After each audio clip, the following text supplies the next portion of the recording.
미국의 역대 대통령 중에서 가장 미국 사람들로부터 존경받는 대통령이 누구일까요? 링컨 대통령이죠. 미국 많은 대통령 중에서 미국 사람들이 가장 존경하고 또 그리고 위대하다라고 평가하는 대통령이 링컨이거든요. 그렇다면 왜 링컨 대통령이 그렇게 위대한 존경받는 대통령이 될 수 있었을까요?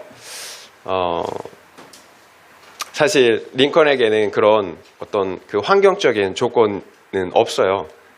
링컨은 1809년 그 켄터키에 있는 그 작은 그 통나무 집에서 태어났다고 해요. 그러니까 부모님은 개척을 해서 농사 짓는 그런 분이었어요. 굉장히 가난했죠. 그러니까 정규 교육을 받은 것은 1년밖에 되지 않는데요. 그 농사일과 그리고 집안일을 도와야 했기 때문에 공부를 할 수가 없었던 거죠. 심지어 링컨의 어머니는 그 링컨이 9살 때 돌아가셨어요. 그러니까 링컨이 대통령이 될 수 있는 조건이나 환경은 1도 없었던 거죠. 그럼에도 불구하고 링컨이 가장 미국에서 위대한 대통령이 되었어요. 그 이유가 무엇일까요? 링컨이 만약에 자신이 성공했다면 그 이유는 천사 같은 어머니 덕분이라고 이렇게 말했던 적이 있다고 합니다. 그 이유가 있어요. 그 어머니가 9살 때 돌아가셨는데 얼마나 큰 영향력을 끼쳤겠어요. 그 어머니가 그 아들한테 남겨준 것이 하나가 있는데 아주 날띠 낡은 성경책 한 권이었다고 합니다. 여러분, 이것이 링컨이 미국에서 가장 위대한 대통령, 존경받는 대통령이 될 수 있었던 이유였어요. 여러분, 9살에 어머니가 돌아가셨어요. 영향력을 끼쳤으면 얼마나 끼쳤겠어요. 성경 한 권, 이것이 링컨의 인생을 이렇게 바꾼 거죠. 말씀의 가치관으로 평생을 사는 거예요. 그리고 미국이란 나라와 백성들을 그 말씀의 가치관으로 섬긴 거예요. 이것이 다른 이유가 없잖아요. 이것이 링컨이 미국에서 가장 위대한 존경받는 대통령이 될 수 있었던 이유였어요. 말씀을 따라 살았기 때문인 거죠. 그렇다면 우리가 자녀들에게 무엇을 남겨주는 것이 가장 유익하겠습니까? 재산, 재물, 명예, 아니면 링컨처럼 하나님 말씀, 신앙을 남겨주는 것이 가장 유익하겠습니까? 당연한 거죠. 여러분, 우리가 남겨줘야 될 것 말씀이에요. 왜 우리가 말씀을 남겨줘야 하는지 오늘 여호수아를 통해서 함께 구체적으로 살펴보도록 하겠습니다. 함께 읽은 본문 중에 1절, 2절 말씀 읽도록 하겠습니다. 1절부터 2절이에요. 여호와께서 주의 모든 원수들로부터 이스라엘을 쉬게 하신 지 오랜 후에 여호수아가 나이 많아 늙은지라 여호수아가 온 이스라엘 곧 그들의 장로들과 수령들과 재판장들과 관리들을 불러다가 그들에게 이르되 나는 나이가 많아 늙었도다. 하나님께서 이스라엘 백성들에게 기업을 주시고 안식을 주신 지 오랜 후에 여호수아가 나이 많아 늙었다라고 말하고 있어요. 기업 분배를 마친 후에 약 20여 년의 시간이 흐른 그 시점, 여호수아의 나이가 대략 110세 된 때를 말하고 있어요. 그때에 여호수아가 장로들과 지도자들을 불렀습니다. 그리고 나는 나이가 많아 늙었다고 하며 이렇게 이야기를 하고 있어요. 결국 여호수아가 살 날이 얼마 남지 않아 결국 그 죽기 전에 이스라엘 백성들에게 유언과 같은 그런 말을 남기고 싶다라는 거예요. 유언을 하겠다라는 거죠. 어찌 보면. 그래서 그 유언의 내용이 무엇인지 이제 함께 살펴볼 건데요. 3절부터 4절 말씀 읽어보도록 하겠습니다. 3절부터 4절이에요. 너희 하나님 여호와께서 너희를 위하여 이 모든 나라에 행하신 일을 너희가 다 보았거니와 너희의 하나님 여호와 그는 너희를 위하여 싸우신 이시니라. 보라, 내가 요단에서부터 해지는 쪽 대해까지의 남아있는 나라들과 이미 멸한 모든 나라를 내가 너희를 위하여 제비 뽑아 너의 지파에게 기업이 되게 하였느니라. 여호수아는 너희 하나님 여호와께서 너희를 위하여 이 모든 나라에게 행하신 것을 다 보지 않았느냐. 그래서 내린 결론이 무엇입니까? 하나님께서 친히 나와 우리를 위하여 싸우셨다라는 거예요. 그 결과 요단에서부터 해지는 대해까지 남아있는 나라들과 이미 멸한 나라를 제비 뽑아서 기업이 되게 하셨다는 것입니다. 여러분, 부인할 수가 없는 사실이죠. 지금까지 하나님께서 행하신 일들을 두 눈으로 똑바로 다 보았기 때문이에요. 결국 지금 우리가 누리고 있는 모든 구원의 은혜, 그 구원의 결과, 구원의 기쁨과 의로움들은 다 하나님께서 싸우신 결과라는 거예요. 절대로 우리가 잘해서가 아니라는 거예요. 하나님께서 우리를 위해서 싸우셨기 때문이에요. 그래서 우리의 구원은 전적인 하나님의 은혜인 거예요. 이 사실을 잊지 말라라는 거죠. 너희가 똑똑히 보았지 않았냐. 그런데 여기에서 아리송한 것이 하나 있어요. 남아있는 나라들과 이미 멸한 나라를 제비 뽑아 기업이 되게 하셨다라고 말해요. 이미 멸한 나라는 알겠는데 남아있는 나라들이 있다라는 거예요. 그렇다면 가나안 땅에 있는 모든 족속을 멸한 것이 아니라 아직 남아있는 족속들이 있음에도 불구하고 땅을 나누어서 기업으로 나누어 주었다라는 거죠. 나는 이미 가나안 땅을 다 차지한 줄 알았는데 아니라는 거예요. 아직 남아있는 가나안 족속들이 있다라는 거예요. 제가 앞서 가나안 땅을 기업으로 분배하는 그 과정에서 내용을 다루면서 말씀드렸던 것처럼 이것이 우리가 이 땅에서 받은 구원의 내용이에요. 이미, 그러나 아직 아닌. 우리의 구원은 이미예요. 이미 구원 받았어요. 그러나 아직 아닌이에요. 그러니까 묘한 긴장이 있는 거죠. 아직 우리의 구원이 시작되었지만 완성된 것은 아니라는 거예요. 그래서 바울의 권면처럼 여전히 두렵고 떨림으로 우리의 구원을 이루어 가야 하는 것입니다. 이처럼 우리의 구원은 긴장 상태예요. 이것이 여호수아가 죽기 직전에 이스라엘 백성들에게 마지막 유언으로 말하고 싶었던 내용이에요. 5절 말씀 함께 읽겠습니다. 5절이에요. 너의 하나님 여호와 그가 너희 앞에서 그들을 쫓아내사 너의 목전에서 그들을 떠나게 하시리니 너의 하나님 여호와께서 너에게 말씀하신 대로 너희가 그 땅을 차지할 것이라. 하나님께서 남아있는 가나안 족속을 쫓아내고 그러므로 너희로 그 땅을 완전하게 차지하신다라는 거죠. 무엇을 말하는 거죠? 하나님께서 너희로 이미 가나안 땅을 차지하게 하신 것처럼 남아있는 가나안 족속 역시 하나님께서 어떻게 해요? 싸워서 멸하시고 가나안 땅을 그들로 완전하게 이스라엘 백성들로 차지하게 하신다라는 거죠. 여러분, 우리의 구원 과정을 보겠습니다. 우리가 믿고 회개함으로 거듭났죠. 우리가 믿고 회개함으로 거듭났어요. 이것이 우리의 구원이잖아요. 그런데 여전히 죄를 짓고 있어요. 여전히 정복하지 못한 죄가 우리 안에 있다라는 거죠. 말씀드린 것처럼 이것이 우리가 받은 구원이에요. 이미, 그러나 아직 아닌 상태인 거죠. 그래서 우리 안에 아직 남아있는 그 가나안 족속 죄들을 진멸해야 하는 거예요. 이것이 남아있는 우리의 구원을 이루어가는 것입니다. 그런데 그 구원을 누가 이루신다라는 거예요?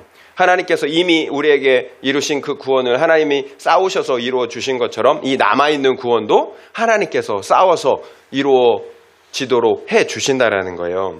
우리가 믿고 거듭났어요. 하나님께서 싸우시기 때문인 거죠. 그 결과 우리가 믿고 회개할 수 있었던 거예요. 여러분, 믿고 회개할 수 있는 거, 여러분 성경에서 말하는 믿음, 회개는 우리가 생각하는 믿음과 회개가 아니에요. 은혜가 아니면, 성령의 역사가 아니면 믿고 회개할 수가 없어요. 지식적인 믿음, 지식적인 회개가 아니에요. 우리의 남은 구원 역시 마찬가지예요. 하나님께서 반드시 싸워 주셔야 하는 거예요. 그래야 우리 안에 남아있는 죄악들을 진멸하고 온전히 우리의 구원을 완성할 수가 있어요. 그러면 우리가 해야 할 것이 무엇입니까? 우리가 해야 할 것이 있어요. 하나님께서 싸우시도록 하는 거예요. 우리를 위해서, 우리의 구원을 위해서 하나님께서 싸우시도록, 하나님께서 나를 통치하실 수 있도록 해야 된다는 거예요. 여러분, 하나님이 다 하세요. 그런데 우리가 어떻게 해요? 동의해야 되는 거예요. 하나님이 싸우실 수 있도록, 나를 통치하실 수 있도록 나를 내어줘야 하는 거예요. 그래서 우리가 해야 될 것이 있다라는 거예요. 6절에서 7절 말씀 읽겠습니다. 6절에서 7절이에요. 그러므로 너희는 크게 힘써 모세의 율법책에 기록된 것을 다 지켜 행하라. 그것을 떠나 우로나 좌로나 치우치지 말라. 너희 중에 남아있는 이 민족들 중에 들어가지 말라.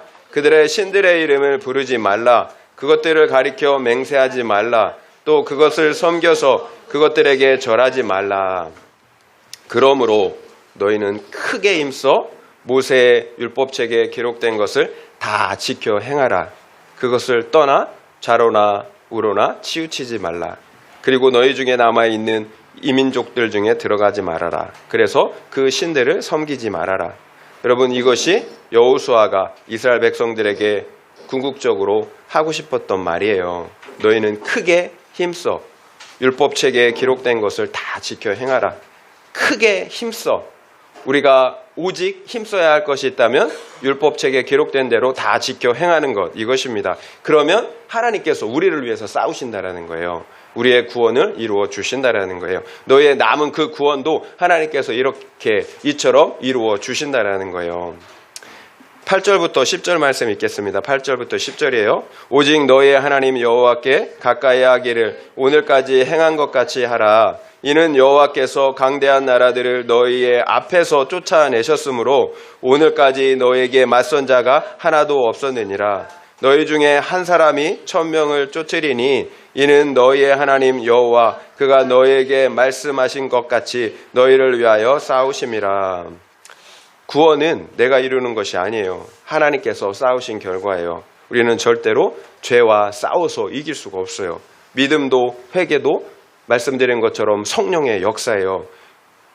거듭나는 것은 두말할 나위가 없는 거죠. 그래서 우리가 크게 힘써야 하는 것, 크게 힘써야 하는 것은 오직 율법책에 기록된 것을 우리가 다 지켜 행하는 것입니다. 그러면 하나님께서 이렇게 하신다라는 거예요. 너희 중에 한 사람이 1000명을 쫓아낼 것이다. 이는 너희 하나님 여호와가 너에게 말씀하신 것 같이 너희를 위하여 싸우시기 때문이다 라고 말하고 있는 거예요.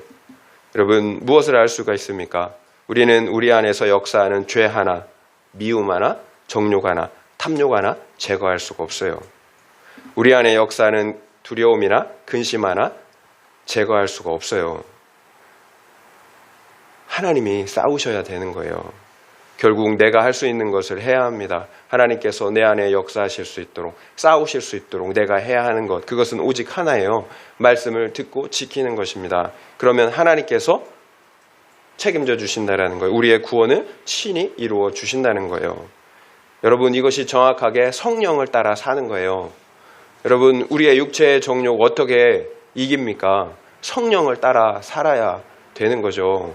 내 힘으로는 안 돼요. 아무리 여러분 어금니를 꽉 깨물고 해도 여러분 정욕 못 이겨요. 탐심 못 이겨요. 미움 못 이겨요.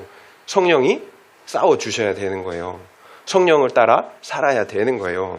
여러분 그러면 우리가 말씀을 듣고 지키면 하나님께서 싸우시겠다라는 거예요. 그러면 한 사람으로, 너희 한 사람으로 1000명을 어떻게 해요? 감당할 수 있다라는 거예요. 하나님께서 우리 안에 남아있는 죄를 진멸하시고 또 그래서 그 땅, 마음의 땅을 차지하게 하시기 때문이에요. 우리가 해결할 수 없었던 미움과 정욕과 탐심을 하나님이 제거해 주십니다. 우리가 해결할 수 없었던 그 두려움, 염려를 제거해 주시는 거예요. 그래서 궁극적으로 평안과 안식을 누리게 하신다는 것입니다. 여러분, 이것이 우리 안에 이루어진 천국이잖아요. 이것이 우리 안에 이루어진 구원의 모습이에요. 그래서 여러분, 상황 때문에, 형편 때문에 우리가 일희일비하는 것이 아니라 어떤 상황에서도 평안한 거예요. 안식을 누리는 것입니다. 여러분, 환경 좋다고, 상황 좋다고, 평안하고 안식을 누리는 게 아니에요.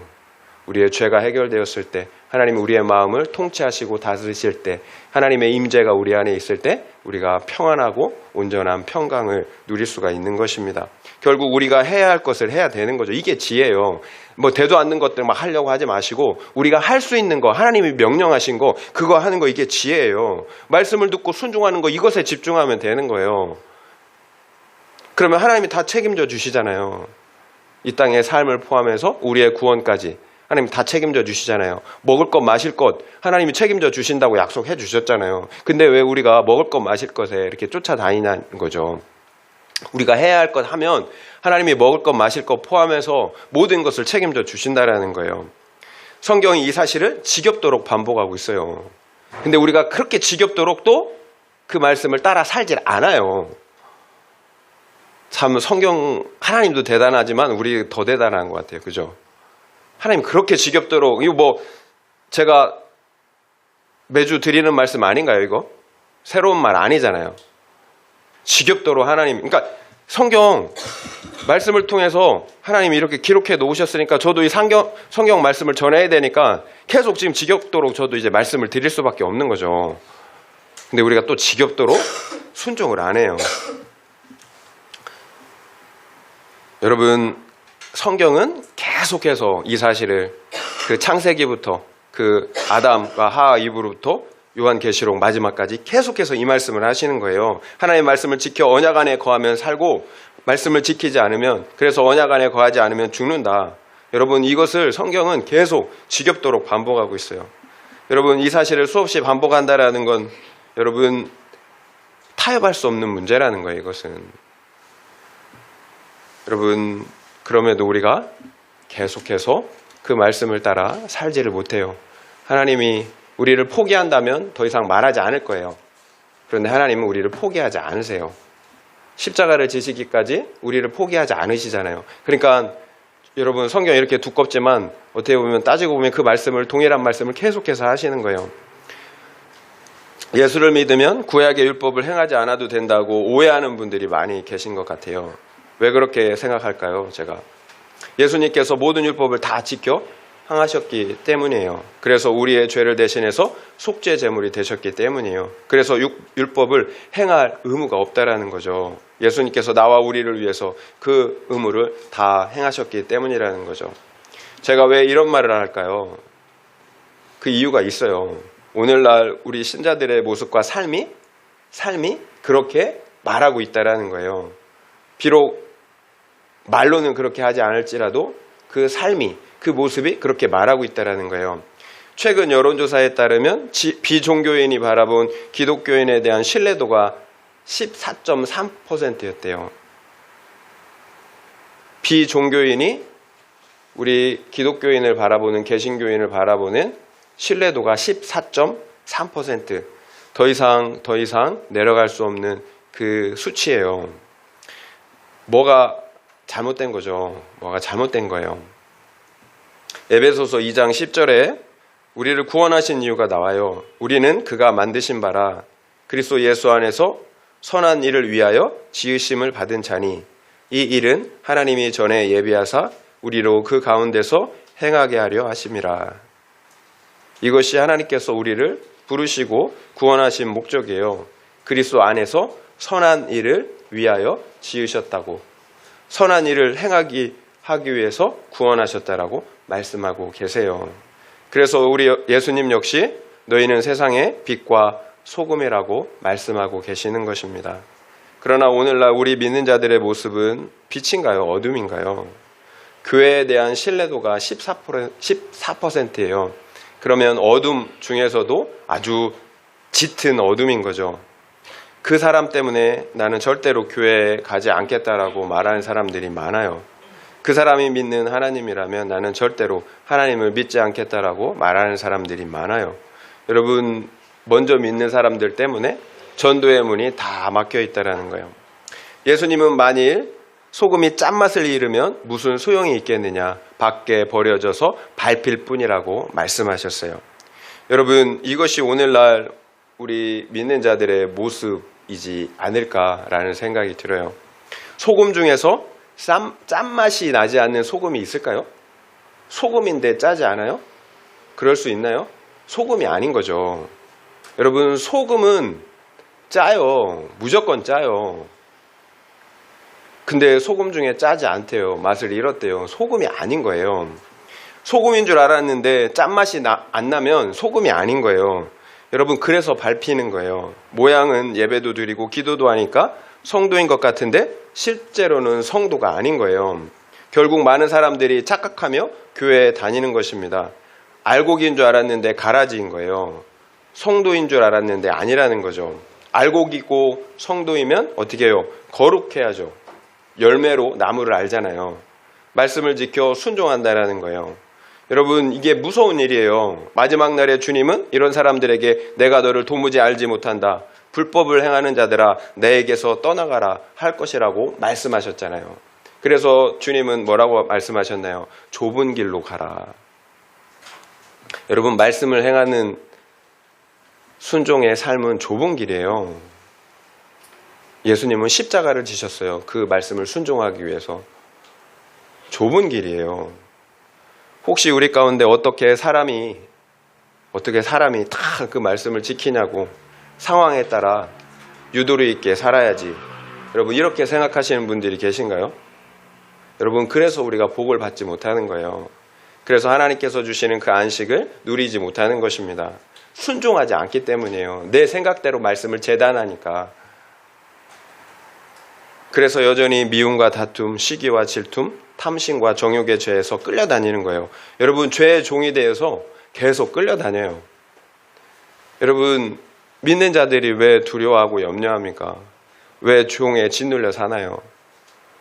여러분, 순종하지 않기 때문이에요. 그래서 하나님의 통치가 임하지 않는 거예요. 하나님이 우리를 붙잡아 주실 수가 없는 거예요. 여러분, 하나님의 말씀을 우습게 여긴다라는 것은 하나님 자체를 우습게 여기는 거예요. 하나님의 말씀에 순종하지 않는 것 자체가 여러분 죄인 거 아시죠? 여러분, 죄는 하마르티아, 말씀의 관역에서 벗어난 상태가 죄예요. 죄는 다른 게 죄가 아니에요. 여러분, 우리가 생각하는 그것들이 죄가 아니에요. 말씀의 관역에서 벗어난 것이 죄예요. 그래서 여러분, 우리가 불순종하는 것, 이것이 죄예요. 여러분, 그런데 우리가 왜 말씀을 행하지 않으면서도, 죄를 지으면서도 두려워하지 않을까요? 하나님께서 침묵하시기 때문이에요. 여러분, 근데 침묵이 무서운 거예요. 간섭하시는 게 훨씬 감사한 거예요. 침묵하면 나중에 어떻게 되겠습니까? 여러분, 그때그때 간섭하시는 것이 은혜예요.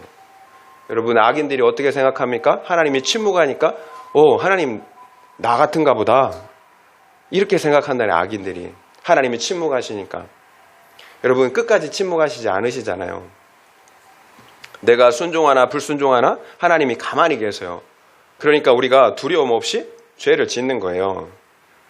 여러분, 그래서 담대한 거예요. 이처럼 불순종이 고착화되면 안 돼요.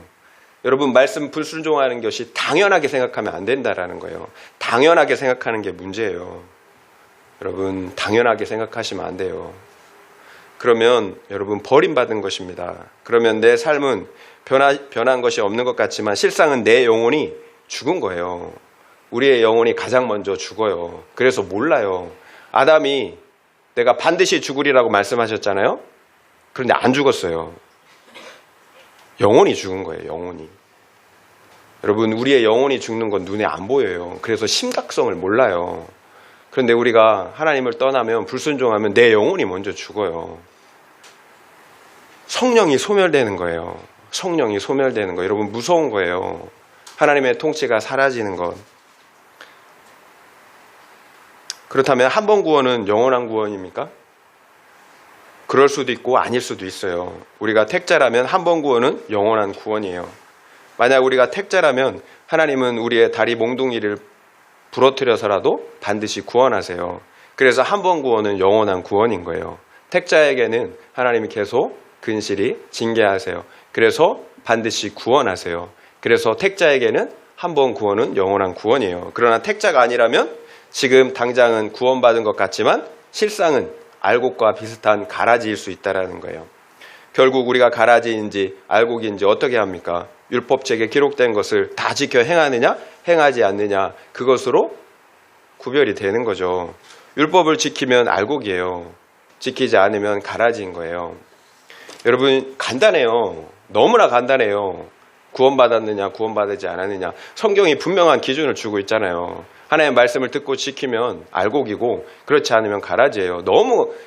너무나 단순하잖아요. 간단하잖아요. 그런데 왜 이렇게 복잡하게 우리가 생각할까요? 여러분, 단순하지만 중요한 거예요.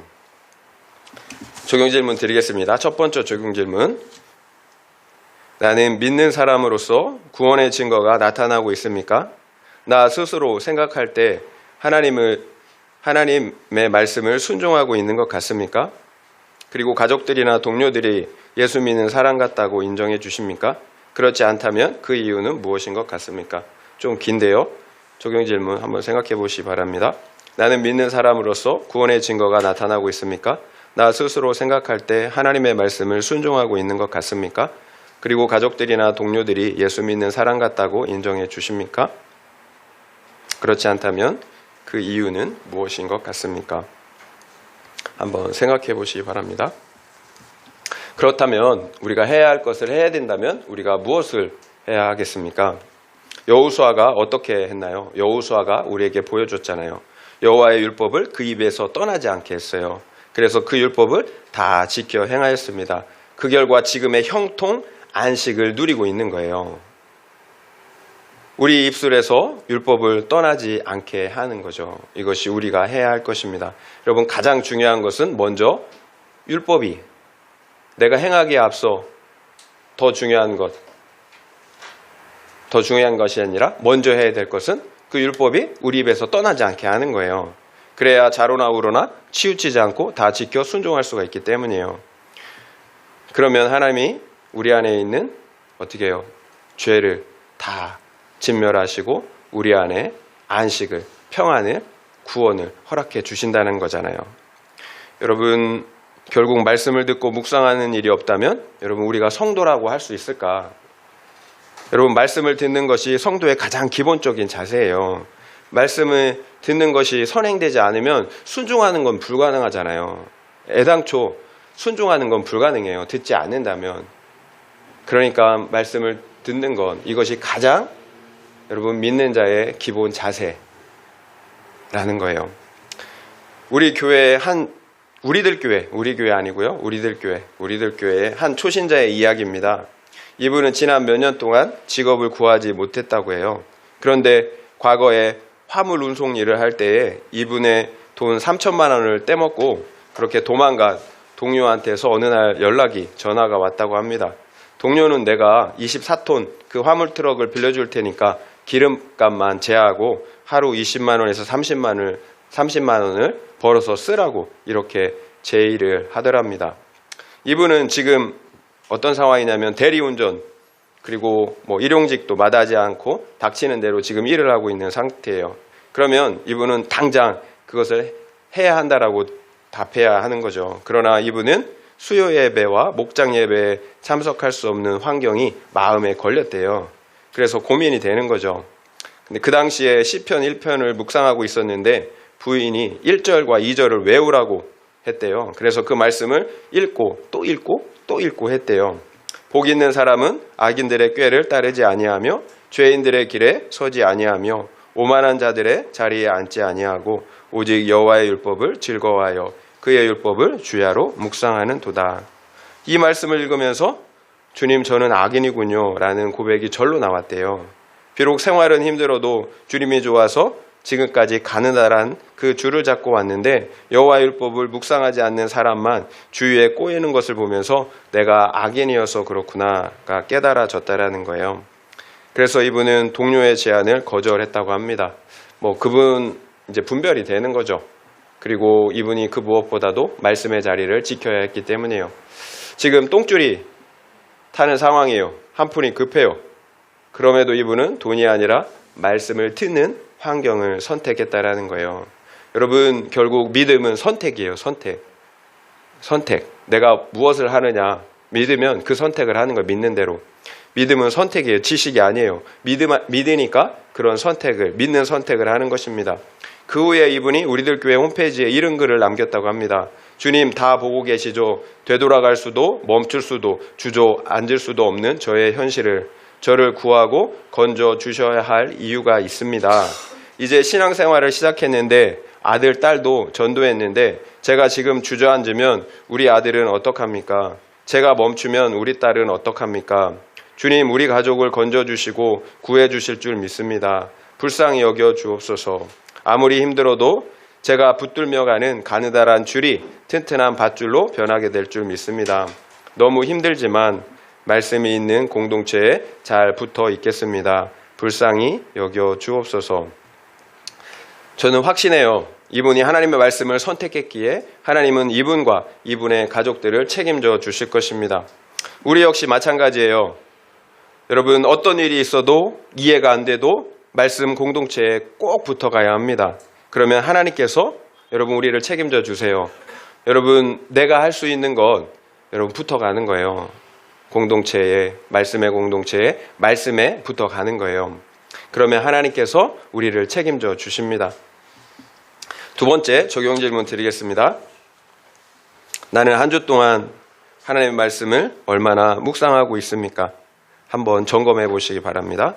나는 한 주 동안 하나님의 말씀을 얼마나 묵상하고 있습니까? 한번 생각해 보시기 바랍니다. 11절 말씀 읽겠습니다. 11절이에요. 그러므로 스스로 조심하여 너의 하나님 여호와를 사랑하라. 여기에서 그러므로는 결과를 나타내는 그런 부사구잖아요. 오늘 본문에서 이런 그러므로가 두 번 나와요. 6절에 한 번, 그리고 여기 11절에 한 번. 여호수아가 정말로 말하고 싶었던 것이 이거 결과적으로 6절과 11절이라는 거죠. 앞선 6절에서는 그러므로 너희는 크게 힘써 모세의 율법책에 기록된 것을 다 지켜 행하라고 했죠. 그리고 여기 11절에서는 그러므로 조심하여 너희 하나님 여호와를 사랑하라. 그러니까 6절과 11절 하나님 말씀을 지켜 행하라. 그리고 너희 여호와 하나님을 사랑하라. 여러분 같은 의미예요. 연결된 의미예요. 말씀을 지켜 행하는 것이 곧 하나님을 사랑하는 것이기 때문이에요. 하나님을 사랑할 때 말씀을 지켜 행할 수가 있기 때문이에요. 여러분 율법을 지켜 행하는 것, 하나님을 사랑하는 것 어느 것이 먼저일까요? 여러분 사랑하는 것이 먼저예요. 두려워서 하는 순종, 복받기 위해서 하는 조건적인 순종 한계가 있어요. 그것은 종의 신앙이에요. 종의 신앙. 여러분 자녀 나한테 순종하는데 무서워서 조건적으로 그렇게 순종한다면 기쁘시겠어요? 온전히 순종할 수도 없고 하나님을 기쁘시게 하실 수도 없어요. 예수님은 나를 사랑하는 자가 나의 계명을 지킨다라고 말씀하셨어요. 여러분 계명을 지키는 거, 말씀을 지키는 거 사랑의 문제예요. 믿음 플러스 사랑. 여러분 나를 사랑하는 자가 나의 계명을 지키느니라. 결국 우리가 진정으로 하나님을 사랑할 때 온전한 순종 가능해요. 이것이 자녀의 신앙이에요. 종의 신앙이 아니라 자녀의 신앙은 사랑하기 때문에 순종하는 거예요. 복을 받기 위한 조건으로 말씀을 지키는 것이 아니라 하나님을 사랑하기 때문에 말씀을 지키는 것입니다. 계속해서 들었던 말씀이에요. 이것은 우리가 계속해서 들었던 말씀. 모세가 이스라엘 백성들에게 죽기 전에 줄기차게 권면했던 내용이고, 그리고 여호수아 역시 앞서 요단 동편으로 돌아갔던 두 지파반, 그 요단 동편으로 두 지파반이 돌아갔잖아요. 이쪽에서 가나안 땅에서 서쪽 지파가 그 기업을 얻게 싸움을 다 한 후에 돌아갔잖아요. 그때 했던 그 권면의 말씀과 동일해요. 하나님을 사랑할 때 말씀을 지켜 순종할 수가 있어요. 그래서 사랑하라는 거예요. 그래서 회개 없이는, 거듭남 없이는 순종할 수가 없어요. 내가 연약해서 순종하지 못하는 것을 말하는 것이 아닙니다. 회개와 거듭남이 없다면, 그래서 십자가의 용서와 사랑을 경험하지 못했다면 우리가 하나님을 사랑할 수가 없죠. 그래서 온전히 순종할 수가 없는 거예요. 결국 우리가 왜 계명을 지키지 못하겠습니까? 진정한 회개가 없기 때문이에요. 그래서 하나님을 사랑하지 않기 때문이에요. 여러분, 하나님은 나를 위해서, 우리가 아직 죄인 되었을 때 나를 위해서, 우리를 위해서 자기 생명을 내어주셨어요. 조건을 가지고 내어주셨을까요? 불쌍해서, 우리를 사랑해서 자기 생명을 조건 없이 내어주신 거죠. 여러분, 사랑의 관계는 이해타산이 아니에요. 우리가 그런 사랑을 받았기 때문에 우리가 하나님을 그렇게 사랑할 수가 있는 거예요. 말씀드린 것처럼 우리가 그렇게 하나님을 사랑하지 못한다면 우리가 십자가의 용서와 사랑을 과연 받았는가 생각해야 할 대목이라는 거죠.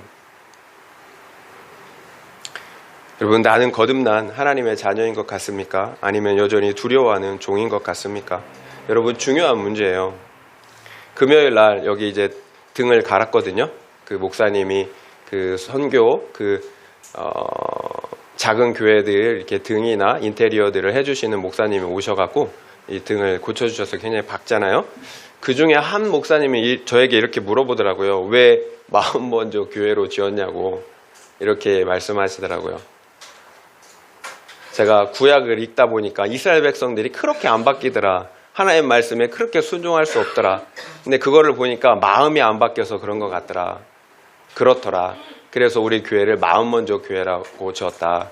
우리 마음이 바뀌어야 하나님을 사랑해야 그래야 하나님 말씀에 순종할 수 있기 때문에 마음 바뀌는 게 먼저라. 그래서 마음 먼저 교회로 지었다. 이렇게 말씀을 드렸어요.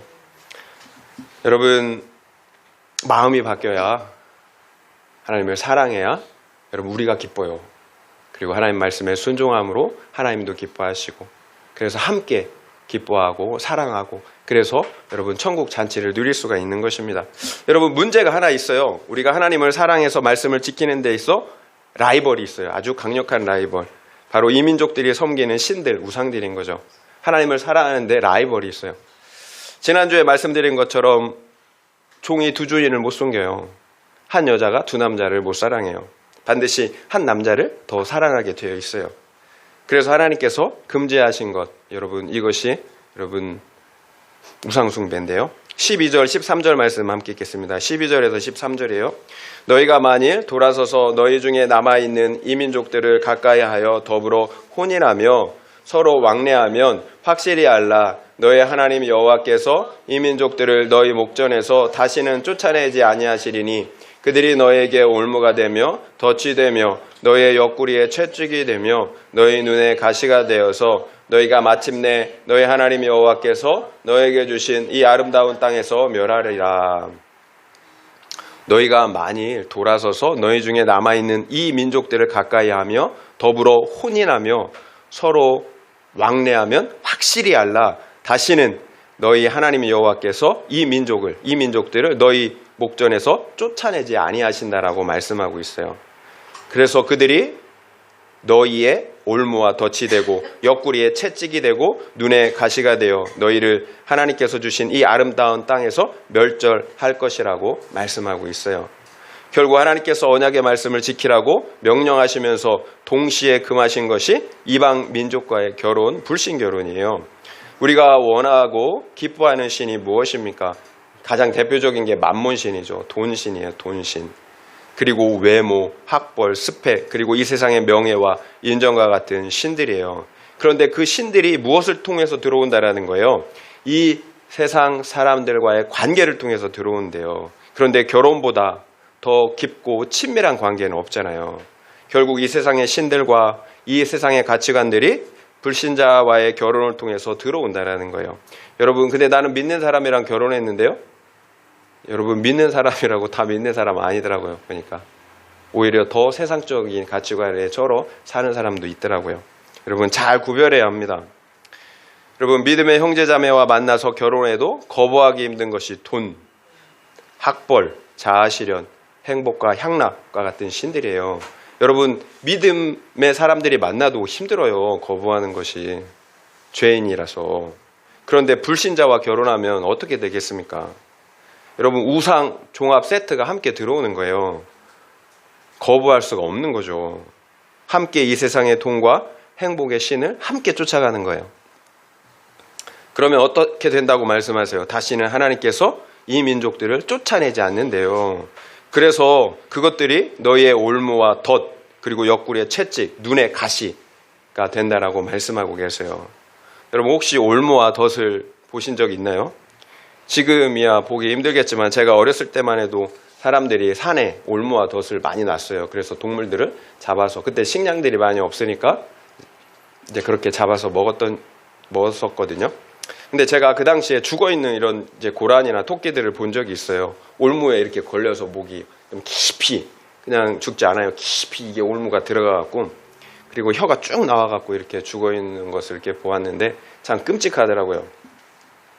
동물들은 직진하는 경향이 있어요. 그래서 이렇게 후진해서 빠져나오면 되는데 이렇게 걸려도 계속 직진해요. 그러니까 계속 파고드는 거죠, 이 올무가. 그래서 이게 깊은 이제 상처, 피까지 다 나와요. 막 이렇게 깊은 이렇게 파여서 상처가 나고, 그래서 결국 그 올무에 죽거든요. 여러분, 참 끔찍해요. 올무, 덫에 걸린다라는 것. 여러분, 우리가 아까도 말씀드린 것처럼 육신으로 보지 않으니까. 근데 우리의 영혼이 그런 덫의 올무에 걸린다라는 거예요. 우리의 눈에 가시가 그렇게 여러분 그 불신결혼을 통해서 우상들을 통해서 가시가 된다라는 거예요. 이처럼 우리가 쉽게 생각하는 불신결혼이 결국 우리를 죽음에 이르게 하는 이런 올무와 덫, 가시가 된다라는 거예요. 많은 분들이 불신결혼은 구약의 개념이지 신약의 명령은 아니라고 생각하는 분들이 있어요. 여러분 그렇지 않아요. 고린도후서 6장 14절에 이렇게 말씀하세요. 너희는 믿지 않는 자와 멍에를 함께 하지 말라. 의와 불법이 어찌 함께하며 빛과 어둠이 어찌 사귀며. 믿지 않는 자와 멍에를 함께 매지 말라고 하세요. 여기서의 멍에는 짐승 2마리가 밭을 갈기 위해서 함께 매는 이렇게 도구잖아요. 결국 불신자와 깊은 연합의 관계를 맺지 말라는 거죠. 앞서 말씀드린 것처럼 결혼 관계보다 그러나 더 깊은 관계가 어디 있겠어요. 의와 불법이 어찌 함께 할 수 있겠습니까? 빛과 어둠이 어찌 사귈 수가 있겠습니까? 이처럼 불신결혼을 금지하고 있어요. 신약도. 고린도전서 7장 39절에 이렇게 말씀하세요. 아내는 그 남편이 살아있는 동안 매여 있다가 남편이 죽으면 자유로워져 자기 뜻대로 시집갈 것이나 주 안에서만 할 것이니라. 주 안에서만, 물론 재혼에 대한 규정이에요. 주 안에서만 하라. 그러나 재혼만 주 안에서 하겠습니까? 초혼도 마찬가지인 거죠. 주 안에서만 해야 합니다. 믿는 부부는 힘을 합해서 함께 많은 선한 일, 주의 일들을 행할 수 있어요. 믿는 부부는. 그러나 믿지 않는 배우자와 함께 멍에를 메고 있다면 주님의 일은 고사하고 나의 신앙조차, 나의 구원조차 장담할 수가 없어요. 그렇다면 우리가 왜 불신결혼을 하는 겁니까? 말씀드린 것처럼 우리가 우상 때문인 거죠. 일반적으로 여자는 상대방이 가지고 있는 안정적인 그 직장 그리고 재력을 원하는 거죠. 그리고 남자는 일반적으로 배우자의 외모를 원한다고 합니다. 결국 우리가 불신결혼을 고집하는 이유는 그 사람의 안정적인 재력이나 성품 그리고 외모와 같은 우상들을 사랑하기 때문이에요. 그래서 하나님의 뜻이 아니라는 것을 알면서도 포기할 수가 없는 것입니다. 불신결혼을 주장하는 분들은 결혼해서 상대방을 전도하면 된다라고 말을 하는 분들이 있어요. 여러분, 내 생각이에요. 정말 그렇다면 왜 하나님께서 불신결혼을 그렇게 하지 말라고 금지하셨겠습니까? 결국 내 생각, 이 세상의 가치관으로 합리화하고 있는 거예요.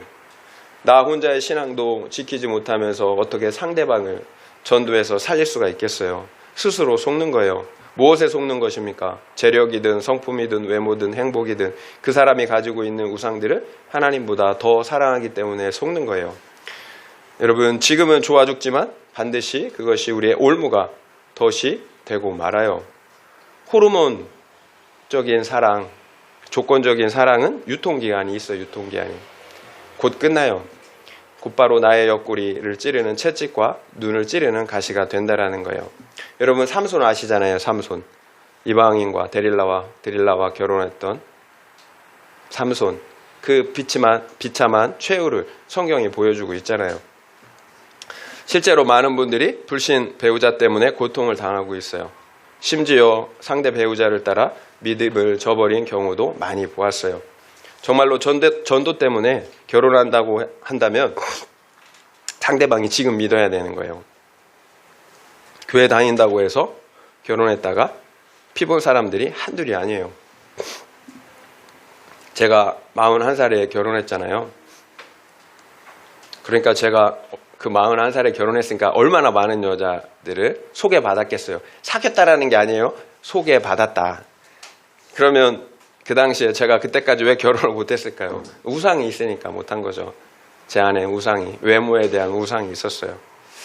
그러니까 믿는 자매들 중에 제 마음에 드는 외모가 이렇게 딱 맞는 자매들이 없더라고요. 그런데 저희 사무실 직원이 한 그 자매를 소개시켜 준다라는 거예요. 근데 천주교인이래요. 그리고 이쁘대요. 착하고.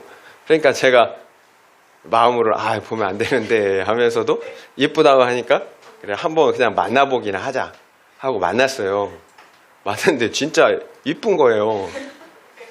진짜 이쁘고 말이 잘 통해요. 무엇보다 말이 잘 통하고 이쁘고 정말 내가 좋아하는 스타일인 거예요. 그러니까 갈등이 되잖아요. 한번 만나보기로 한 건데 너무 막 마음에 드니까. 아유, 참 갈등이 되더라고요. 예, 한 번 더 만나면 진짜 이게 그리고 제 안에 막 어떤 생각이 드냐면 처음에는 안 된다고 생각했다가 또 드는 생각이 그래도 천주교인인데 안 믿는 것보다 낫지 뭐 이런 생각도 막 하는 거예요. 그래서 참 어떻게든지 이렇게 만나보려고 참 이제 위기였죠. 위기였죠. 근데 감사한 것은 이렇게 눈물을 머금고 제가 이렇게 결단할 수 있는 은혜를 하나님이 주셔서 그래서 눈물을 머금고 연락했다고 되지는 않았을 것 같은데 아무튼 제가 이렇게 연락하지 않는 그런 적용을 할 수 있었습니다. 애초에 연락하지 말았어야 되는데 애초에 만나질 말았어야 되는데 그게 욕구가 더 커지더라고요. 그러니까 참 그때 참 은혜 아니었으면 끊지 못했겠다라는 생각이 들어요. 그래서 지금의 저를 만나서 이렇게 신결혼한 것입니다. 여러분 잘한 거잖아요, 그죠? 예. 네. 참 좀 믿지 않는 처자랑 결혼했다면 이제 말씀한 것처럼 제 영혼의 올무와 덫이 될 뻔했어요. 그리고 우리 성도님들 여기 계신 성도님들 제가 못 만날 뻔했습니다. 여러분 왜 하나님께서 우리에게 불신결혼 그리고 우상을 금하시겠습니까? 하나님이 자기 생명까지 내어주신 분이 우리 힘들게 하려고 그렇게 금하셨겠어요? 우리에게 유익하니까 그것이 우리를 살리는 길이기 때문에 금지하시는 것입니다. 여러분 내 생각을 말씀 앞에 내려놔야 돼요. 여러분 우리가 지혜롭죠. 얼마나 지혜롭습니까? 또 세상 가치관으로 무장되어 있어서 바보 같잖아요. 그렇게 사는 게. 여러분 그게 사는 길이에요. 하나님을 경외함으로 말씀에 순종하는 것 이것이 사는 길이에요. 적용 질문 드리겠습니다. 내가 사랑하는 우상, 포기하지 못하는 우상은 무엇입니까? 그렇다면 그 이유는 무엇입니까? 그것이 나의 구원을 방해하고 있다는 사실을 인정하십니까? 내가 사랑하는 우상, 포기하지 못하는 우상은 무엇입니까? 그렇다면 그 이유는 무엇입니까? 그것이 나의 구원을 방해하고 있다는 사실을 인정하십니까? 한번 생각해 보시기 바랍니다. 함께 읽은 본문은 아닌데요. 14절, 15절, 16절 함께 읽도록 하겠습니다. 14, 15, 16 좀 길지만 함께 읽겠습니다. 보라 나는 오늘 온 세상이 가는 길로 가려니와 너의 하나님 여호와께서 너에게 대하여 말씀하신 모든 선한 말씀이 하나도 틀리지 아니하고 다 너에게 응하여 그 중에 하나도 어김이 없음을 너희 모든 사람은 마음과 뜻으로 아는 바라. 너희 하나님 여호와께서 너에게 말씀하신 모든 선한 말씀이 너에게 임한 것 같이 여호와께서 모든 불길한 말씀도 너에게 임하게 하사 너희 하나님 여호와께서 너에게 주신 이 아름다운 땅에서 너희를 멸절하기까지 하실 것이라.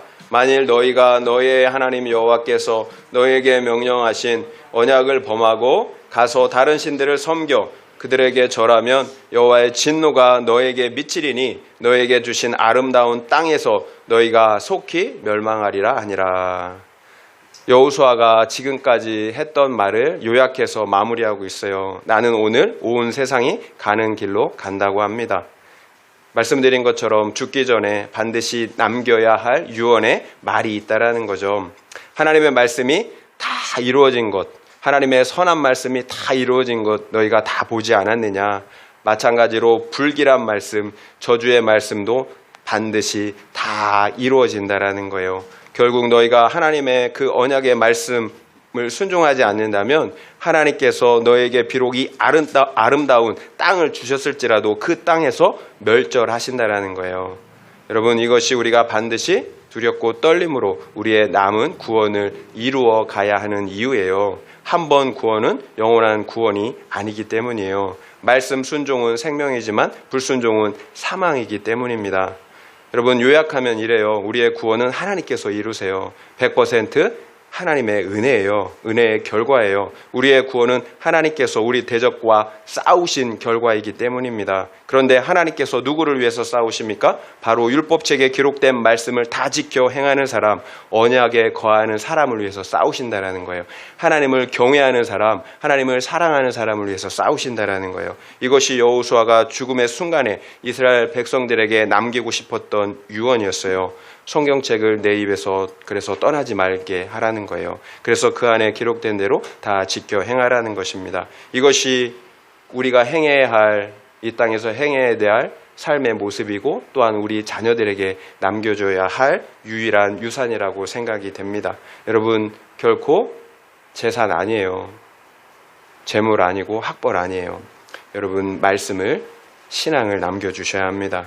말씀을 듣고 지키는 것이 바로 생과 사의 문제이기 때문이에요. 그런데 하나님의 말씀을 듣고 지키는 순종은 사랑의 문제였어요. 하나님을 사랑하느냐, 우상을 사랑하느냐.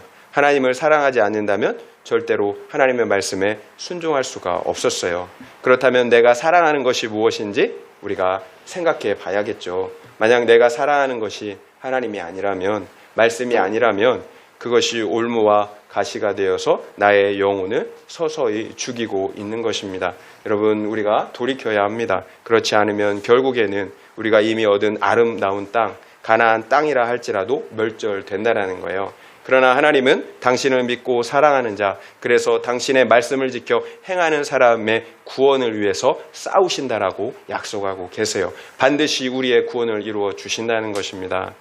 이런 우리 모두가 되시기를 예수님의 이름으로 축원드립니다.